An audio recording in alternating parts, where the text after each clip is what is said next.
Morning guys. তো সবাইকে জানাই মহালয়ার খুব শুভেচ্ছা। আশা করছি সবাই ভোরবেলা উঠেই সবাই মহালয়া দেখা শুরু করে দিয়েছো, কারণ আজকের দিনই হচ্ছে যে দেবীপক্ষের সূচনা শুরু। তো অনেকদিন ধরে যে যাওয়ার ইচ্ছা ছিল যে একটু এই দেবীপক্ষ সূচনার দিনে যে কুমোরটুলিতে গিয়ে মায়ের চোখ যে মানে আঁকে বা মাকে যে চক্ষুদান করে সেটা কীভাবে করে এবং কেমন লাগে দেখতে, তো সেটা দেখার জন্যই আজকে আমরা দুজনে একসাথে একটু বেরিয়ে পড়েছি। তো ভোরবেলায় যাওয়ার প্ল্যান ছিল, কিন্তু একটু ঢিলা হয়ে গেল, তার কারণ হচ্ছে যে বৃষ্টিটা শুরু হয়ে গেল বলে। তো প্রথমে আমরা বাবুঘাট যাব, বাবুঘাটে আমার একটা বন্ধু সেখানে তর্পণ সারবে, তারপর সেখান থেকে আমরা চলে যাব কুমোরটুলিতে। তো সঙ্গে থাকো আর দেখতে থাকো যে কেমন কী হয়। তো তারপর আমরা বেরিয়েই পড়লাম, কিন্তু বৃষ্টি হচ্ছিল একটু একটু, মানে ভিজে যাওয়ার মতো না, বাট পড়ছিল। তো রাস্তা ফাঁকাই ছিল আমাদের এই দিকটা, আর আমাদের সাথে যারা যাওয়ার কথা ছিল তারা হচ্ছে এই সামনে, এরাই। আর আমরা সবাই মিলে আর কি এখন যাচ্ছি। তো আজ আমরা বাবুঘাটে যাব, যেমন আগে বললাম। তো যাই হোক, আমরা বাবুঘাটের প্রায় কাছাকাছি চলে এসেছি, আর ভিড়টা এখান থেকেই শুরু। তোমরা যেমনটা দেখতে পাচ্ছ, মানে প্রচণ্ড জ্যাম হয়ে গেছিলো বাইকে বাইকে, মানে ওই পোর্শনটুকু, যেহেতু সবাই ওখানেই গঙ্গাতে গিয়ে তর্পণ করবে, তো সেই জন্যই একটু জ্যামটা হয়ে গিয়েছিলো। আর এখানে তো বৃষ্টির জন্য পুরো কাদা হয়ে গেছে, পা কাদাতে ভর্তি, মানে যেতে পারছি না লিটারেলি, মানে সব জায়গাতে একদম কাদা। তো যাই হোক, আমরা এদিকে চলেই এলাম, আর লোকজনে প্রচণ্ড ভিড়। আমি এর আগে কোনোদিনও যাইনি বাবুঘাটে, মানে মহালয়ার দিন এই আমার প্রথমবার, ওরও প্রথমবার। তো যাই হোক, এখানে এলাম। তো ওই দিদি এখন তর্পণ করবে বলে নিচে যাচ্ছে, তো আমরাও যাচ্ছিলাম। আর এখানে মানে এত লোক, প্রথমবার দেখছি যে এরকমভাবে তর্পণ হয় বা কিছু। তো এখানে সব কাজ মিটে গেছে, তো এখন আমরা কুমোরটুলির দিকে যাবো। আর আকাশটা পরিষ্কার হয়ে এসছে, আর বৃষ্টি হচ্ছে না। তো যদি না একদমই বৃষ্টি হয় তো খুবই ভালো হয়। তো দেখি কি হয়, ওদিকে যাই। তো এবারে বৃষ্টির জন্য পুরো আকাশটা কেমন একটা যেন লাগছে। অন্য বছর যেমন শরতের মেঘে মানে একটা অন্যরকম দিন লাগে, সেরকমটা লাগছে না, বৃষ্টির জন্য যেন ম্যাচাকার লাগছে ব্যাপারটা। তো যাই হোক, তোমরাও কেমন কাটালে মহালয়ার দিনটা সেটাও জানিও কিন্তু।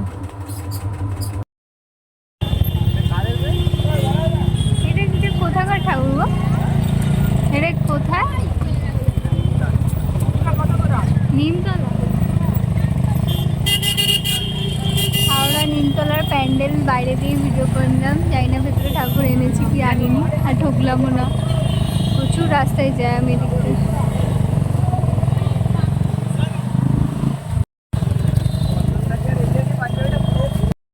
ফাইনালি আমরা কুমোরটুলি ঢুকে গেছি, আর এই যে দেখতে পাচ্ছ এখান থেকে লাইন করে একদম ঠাকুর তৈরি করা।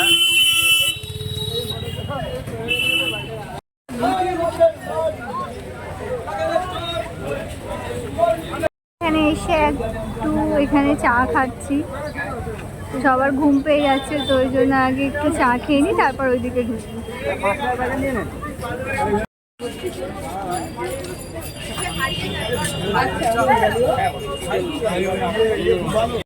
তো কুমোরটুলিতেও আমার ফার্স্ট টাইম আসা, এর আগে কোনোদিনও আসিনি।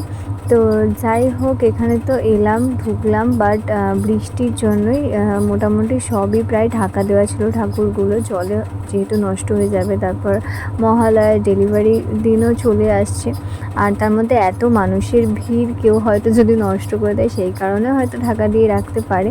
বাট ভীষণ ভালো লাগছিলো, মানে ঠাকুরগুলো দেখে একটা অন্য রকমের ফিলিংস আসছিলো। বাট বড় ঠাকুরগুলোর ছবি তুলতে পারিনি, যেটুকু দেখতে পেয়েছি সেগুলোই তুলতে পেরেছি, ফুটেজ নিয়েছি। আর ছোট ঠাকুরগুলো তো আরও কিউট কিউট সুন্দর লাগছিলো। তোমরা দেখো ভিডিওতে, তোমাদেরও আশা করছি ভালোই লাগবে। আর যারা গেছো কুমোরটুলিতে তারা তো অবশ্যই দেখে এসছো। আমরা এখন কুমোরটুলি থেকে বেরিয়ে যাচ্ছি, এখানে মারাত্মক মানে জ্যাম, ভিড়, রাস্তা মানে ঠাকুর যেখানে বানাই সেই রাস্তা অবধি পুরো ভিড়ে ভিড়।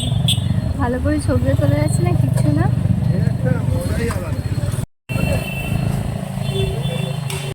চারিদিকে সেইদিকে ঘুরে যাচ্ছি, কিন্তু একটা টিফিনের জায়গা খুঁজে পাচ্ছি না। ছুটির বাজার বলে সব মনে হয় বন্ধু, আর হয়তো সব তর্পণে ব্যস্ত হয়ে গেছে, হয়তো সব এরা কুমোরটুলিতে চলে গেছে।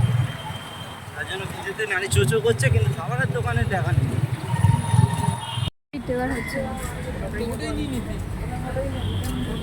খাওয়া দাওয়া ছেড়ে কানের দোকান থেকে সব কানের দুল কিনতে দাঁড়িয়ে গেছে। খিদেতে নারী চোচো করছে এদিকে। হয়েছে, তাড়াতাড়ি নাও। বহু প্রতীক্ষার পর আমরা একটা খাবার দোকান পেয়েছি। এখানে আমাদের খাবার দিয়ে দিয়েছে। এখন প্রচণ্ড গরম, খাওয়া যাচ্ছে না, কিন্তু এদিকে খিদেতে পেট চোচো করছে। ভালো। তো আমরা এখন ভিক্টোরিয়াতে এন্ট্রি করে গেছি। ছুটির বাজারও বেশ ফাঁকা ফাঁকা আছে।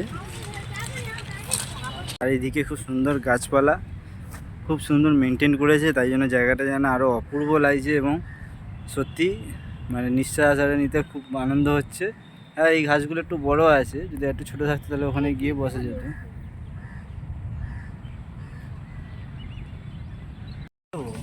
ফটোতে আসুন ওটাই বলছো। তো আমরা যে টিকিটটা কেটে ঢুকেছি সেটার দাম হচ্ছে 30 টাকা, যেটা শুধুমাত্র এই পার্কটুকু যেটা আছে সেটার জন্য।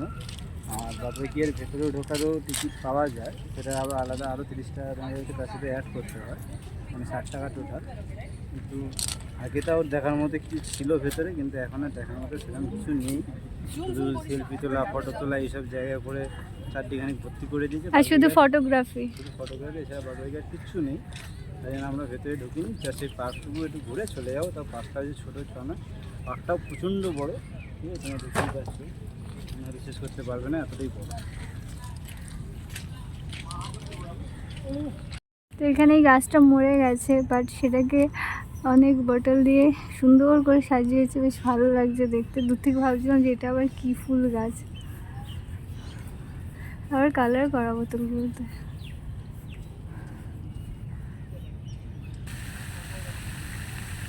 তো আমরা এই যে সারাদিন ঘুরে এবং আমার যেটা ঘুরে সারাদিন মনে হলো যে এবছর মহালয়ার দিনে কুমোরটুলিতে আসাটা খুবই বোকামো এবং খুবই ডিসঅ্যাপয়েন্টেড। কারণ বৃষ্টির জন্য বা ওরা নিজেরা হচ্ছে সমস্ত মানে দোকানপাটগুলো যারা একটা প্রতিমা তৈরি করে তারা অবধি সব কিছু দরজা বন্ধ করে বা দড়ি আটকে বা প্লাস্টিক দিয়ে দিয়েছিলো, যাতে না কেউ ফটো তুলতে পারে, কেউ ভালো মতো ভিডিও করতে পারে। তো তার স্পেসিফিক কারণটা জানি না, তাও আমার যত সম্ভব মনে হলো যে বৃষ্টি হতে পারে একটা। আর 2 নম্বর কারণ হচ্ছে যে এত সবাই লোকজন গিয়ে সেই ছোট্ট জায়গাটার মধ্যে ভিড়ভাড়টা করছে যে। তো আমি একটাই কথা বলবো, তোমরা যারা ভাবছো যে তোমরা কুমোরটুলিতে আসবে একদিন ফটোশ্যুট করতে বা তোমরা ভিডিও করতে, তো পারলে এসো না, পুজোর পরে আসো তাও হয়তো পারবে, কিন্তু এখন এসে টোটালি পারবে না। তোমার কি বক্তব্য? আমি আগেই আনতে বলেছিলাম, আনলে না, পরের বছর পরের বছর আনলেও যে হবে তার কোনো গ্যারেন্টি? হ্যাঁ, আগে। তো আমরা ওখানে জায়গা পাইনি বলে ভিক্টোরিয়াতে এসেছিলাম ফটো তুলতে, আর এখানে এসেও তুলেছি কয়েকটা, বাট গরমের জন্য না ভালো লাগছে না। আর এখন বাজেও প্রায় 11:15 মতো, তো ওই জন্য এখান থেকে এখন বেরিয়ে সোজা বাড়ি, আর ভালো লাগছে না গরমে।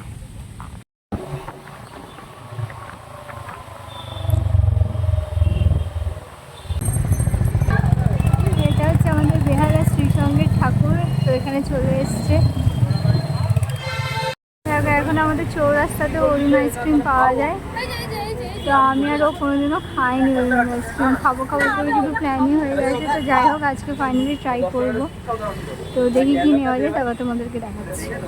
আমি আইসক্রিমটা নিলাম, এটা নাম হচ্ছে জলের ট্রেন, দেখি কেমন হয়। কিছুর মাঝে যেটা সবথেকে বেশি ভালো লাগলো সারাদিনের মধ্যে সেটা হলো অরুণ আইসক্রিম। সত্যি আইসক্রিমটা দারুণ খেতে, পুরো ক্রিমি। তো আমার তো খুবই ভালো লেগেছে। যে কটা টেস্ট খেয়েছি আমরা সবাই মিলে সবকটাই ভালো ছিল। তোমরা একবার ট্রাই করতেই পারো অরুণ আইসক্রিমটা, তোমাদেরও তো খুব ভালো লাগবে। তো আজকের মতো ব্লগটা এখানেই শেষ করলাম, আবার পরের ভিডিওতে আবার দেখা হবে।